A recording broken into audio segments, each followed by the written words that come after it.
তারা কি জানে না আল্লাহু হুয়া ইয়াকবালুত তাওবাতা আন ইবাদিহি, আমার আল্লাহ রাব্বুল আলামিন বান্দার তওবা কবুল করে। বলেন সুবহানাল্লাহ। বান্দা যদি গুনাহ করতে করতে পাহাড় পরিমাণ গুনাহ করিয়া ফেলায়, এরপরে দুইটা হাত মালিকের দরবারে বাড়ায়া যায়, চোখের পানি সারিয়া দিয়া বলে আল্লাহ জীবনটাকে তোমার নাফরমানি করতে করতে কাটায় দিলাম রে আল্লাহ। আয় আল্লাহ এই জীবনে এমন কোন গুনাহ নাই যে গুনাহ আমার দ্বারা হয় নাই রে আল্লাহ। দুনিয়ার মানুষ জানুক আর না জানুক, একজন জানেন, তিনি হলেন কে? যখন বান্দা এরকম কাকুতি মিনতি করিয়া চোখের পানি নিচে ফেলায়, আল্লাহ বলেন বান্দা তোমার চোখের পানি নিচে পড়তে দেরি, আমি আল্লাহ বান্দা তোমার দোয়া কবুল করতে দেরি না। তাহলে তওবা কবুল করেন কে? বান্দা তুমি মনে করতেছো গুনাহ করতে করতে গুনার পাহাড় বানায়া ফেলাইছো, ও বান্দা শুনিয়া নাও, তোমার গুনাহ যত বড় তার চাইতে আমি আল্লাহর দয়া তত বড়। বলেন সুবহানাল্লাহ। আল্লাহ দয়া বড় নাকি বড় না? আল্লাহ যদি দয়া আমাদের প্রতি না থাকতো, তাহলে যেই পরিমাণ নাফরমানি আমরা করি, যেই পরিমাণ গুনাহের কাজ আমরা করি, আল্লাহ রাব্বুল আলামিন আমাদেরকে যদি ধরিয়া ফেলাইতেন, প্রতিটা গুনার বিনিময়ে যদি আমাদেরকে শাস্তি দিতেন, একবার চিন্তা করে দেখেন এমন কোন একটা দিন, এমন কোন একটা ঘন্টা আমাদের অতিবাহিত হয় কিনা যেই ঘন্টার ভিতরে আমাদের দ্বারা গুনাহ হয় না? হয় কিনা? এরকম হয়? হয় না। যদি আল্লাহ তাআলা আমাদেরকে পাকড়াও করতে, তাহলে আমাদের আর কোনো উপায় থাকতো না। আল্লাহ বলেন আন্নাল্লাহা ওয়া ইয়াকবালু তাওবাতা আন ইবাদিহি, আল্লাহ রাব্বুল আলামিন বলেন আল্লাহ তাআলা বান্দার তওবা কবুল করে, ওয়া ইয়াখুযু সাদাকাত, এবং আল্লাহ তাআলা বান্দার সাদকা গ্রহণ করে, তার যাকাত গ্রহণ করে। আলহামদুলিল্লাহ আলহামদুলিল্লাহ নাহমাদুহু ওয়া নাস্তাঈনুহু ওয়া নাস্তাগফিরুহু ওয়া নাউযু বিল্লাহি মিন শুরুরি আনফুসিনা ওয়া মিন সাইয়্যাতি আ'মালিনা। মান ইয়াহদিহিল্লাহু ফালা মুদিল্লা লাহু ওয়া মান ইউদ্লিলহু ফালা হাদিয়া লাহু। ونشهد أن لا إله إلا الله وحده لا شريك له، ونشهد أن سيدنا وسندنا وحبيبنا وطبيب قلوبنا ومولانا محمدا عبده ورسوله. أما بعد فأعوذ بالله من الشيطان الرجيم. بسم الله الرحمن الرحيم. وأقيموا الصلاة وآتوا الزكاة وأقرضوا الله قرضا حسنا.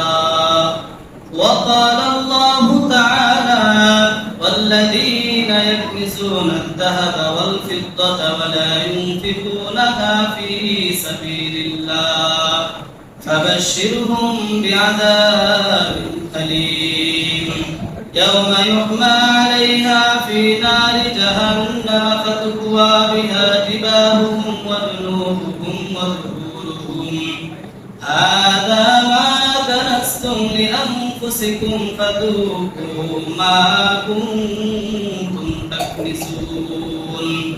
وقال النبي صلى الله عليه وسلم كاد الفقر أن يكون كفرا أو كما قال النبي صلى الله عليه وسلم. صدق الله مولانا العظيم وصدق رسوله النبي الكريم ونحن على ذلك من الشاهدين والشاكرين والذاكرين والحمد لله رب العالمين. محبতের সাথে সবাই দুরূদ শরীফ করি। আল্লাহুম্মা সাল্লি আলা মুহাম্মাদিন ওয়া আলা আলি মুহাম্মাদ কামা সাল্লাইতা আলা ইব্রাহিম ওয়া আলা আলি ইব্রাহিম